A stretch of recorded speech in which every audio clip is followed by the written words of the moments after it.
Subscribe to FutureMoneyTrends.com today to receive our weekly wealth digests, expert interviews, and to read monthly investment and income producing ideas. FutureMoneyTrends.com, smart money invested in future trends. Greetings and thank you for joining us at FutureMoneyTrends.com. I'm here at the Freedom Fest with Jim Rogers. He's a legendary investor and author of Street Smarts, Adventures on the Road, and the Markets. Jim, thank you for joining us. I'm delighted to be here, Dan. Jim, when you travel and you talk to a lot of smart people like yourself, you're doing investments and you're talking about investments. Is there a sense that the recovery is sustainable in the United States? Well, this is the only time in recorded history that we've had all the major central banks in the world printing money and debasing their currencies at the same time. So there's a flood of artificial money floating around, and the people who are getting that money are having a good time and certainly making a lot of money. But overall, the situation is not improving. In fact, the situation is degenerating because there's debt piling up everywhere, staggering amounts of printed money out there. This is going to end very, very badly. I'm not the only one who knows it, but at the moment, many people are having a good time. Do you feel comfortable buying stocks? I mean, is Bernanke kind of giving us a floor here? A floor? No, there's no such thing as a floor, because when it ends, the whole thing is going to collapse. It's going to be worse than 2008, 2009. But I own some shares. I bought some shares this week, as a matter of fact. Not in the U.S., but I own shares, and I have bought more. But again, I'm very worried because I know it's going to end and end badly. So for regular investors, they need to be more of a defensive position rather than the idea just to buy stocks and hold them for the long term? They just need to be very alert. They need to not invest in anything unless they know a lot about it themselves. Don't listen to me or some guy you see on the internet.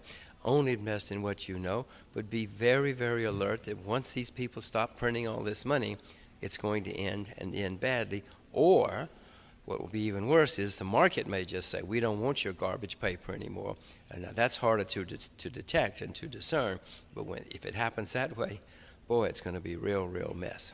What would cause them to stop printing? Because if the party's working for everybody who's in power and everybody who's got a lot of money, why would they ever stop?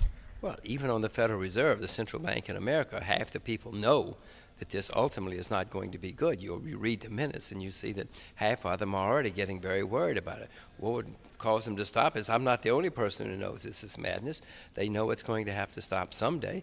The Federal Reserve has already quadrupled its balance sheet in just 5-6 years. I mean, quadruple it again in the next 5 or 6 years? It cannot work. It cannot happen that way.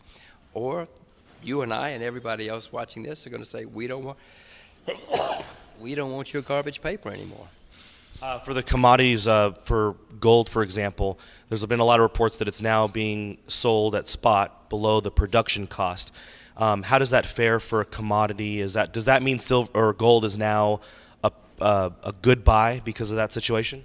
Well, I don't think it's being sold below production cost. It may be being sold production cost for some mines, but many mines can produce gold at cheaper than current prices. But Dan, commodities can sell below the cost of production. Often you've seen in history that commodities sell below the cost of production for extended periods of time. It costs a lot to close a mine, for instance. It costs a lot of money to open a mine. So people are very reluctant to close mines, whether it's copper or gold or whatever. Likewise, oil fields, likewise farms. People continue normally to produce for a while at least below the cost of production. Now eventually it comes to an end. They just give up. They have to give up. But that's not below the cost of production, not for most people, not yet. Your new book, what can investors and people who read it expect to gain from it? Well, I've made a lot of mistakes in my life, had a few triumphs. They'll learn how it all happened, some of the things that I've learned about life and markets and the world and how it's all pulled together. You've made a lot of money. You've traveled the world. I mean, what's next for you? Well, I've got 2 little girls. That's what's next. I was always very much against children for all my life. I thought children were a waste of time and money and energy. I felt sorry for people who had children. I was never going to do anything so foolish as to have children. But then I did it late in life, very late in life. But boy, it's a lot of fun. I was wrong.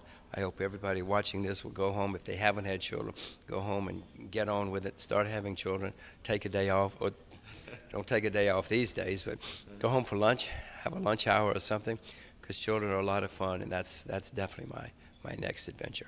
Have you thought about their education? I don't know how old they are, but as far as their education is, not so much their private school or public school, but as far as just their worldview. Have you thought about how you're going to teach them about the economy and how things are?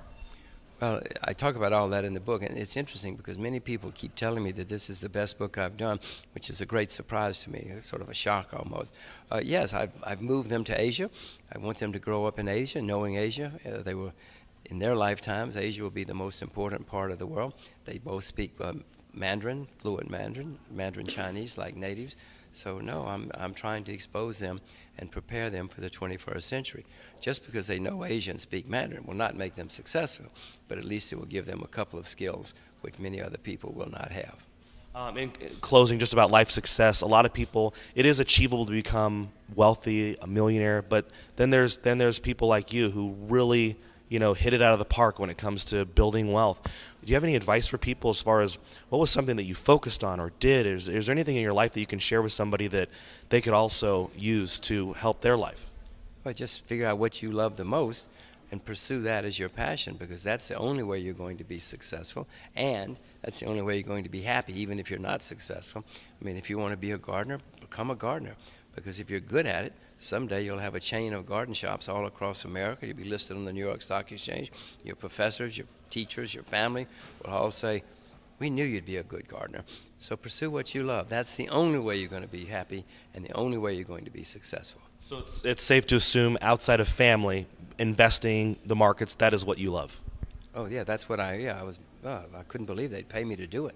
I didn't know anything about it. Then I stumbled onto Wall Street with a summer job. I couldn't believe they would pay me. This was my whole passion, this whole thing of knowing what was going on in the world and trying to predict the future.